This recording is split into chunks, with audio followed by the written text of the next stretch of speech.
উম্মু সালামা রাদিয়াল্লাহু তাআলা আনহা বলেন, কালাত উম্মু সুলাইম লি রাসূলিল্লাহ সাল্লাল্লাহু আলাইহি সাল্লাম।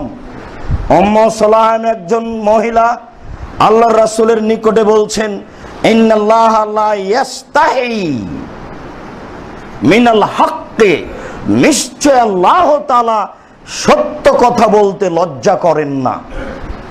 হক কথা বলতে আল্লাহ লজ্জা করেন না। হক কথা মানুষের বিবেচনায় ছোট হোক আর বড় হোক।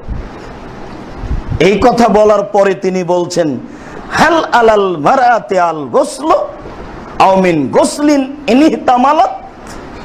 লজ্জার কথাটা হলো এই, উম্মু সুলাইম জিজ্ঞাসা করলেন, আল্লাহর রাসূল, মহিলার যদি স্বপ্ন দোষ হয় তাহলে তাদেরকে কি গোসল করতে হবে?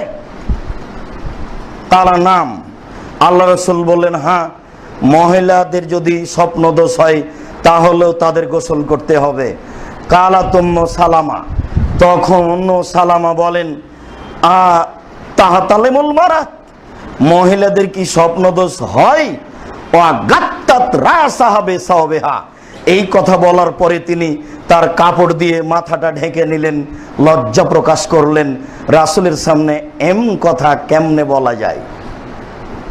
রাসূলের সামনে এই কথা কেমনে বলা যায়?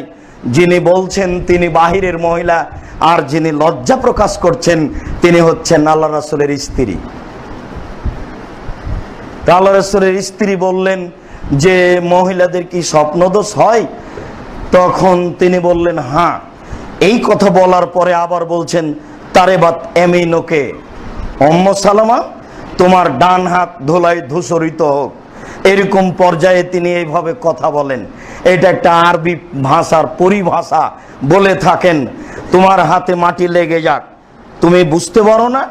কাইফা ইশবিহা ওয়ালাদুহা, যদি সত্য সত্যই তাদের স্বপ্ন দোষ না হয়, শুক্রকীটের ব্যাপারটা যদি না থাকে, তাহলে বাচ্চা তার সাদৃশ্য হয় কি করে?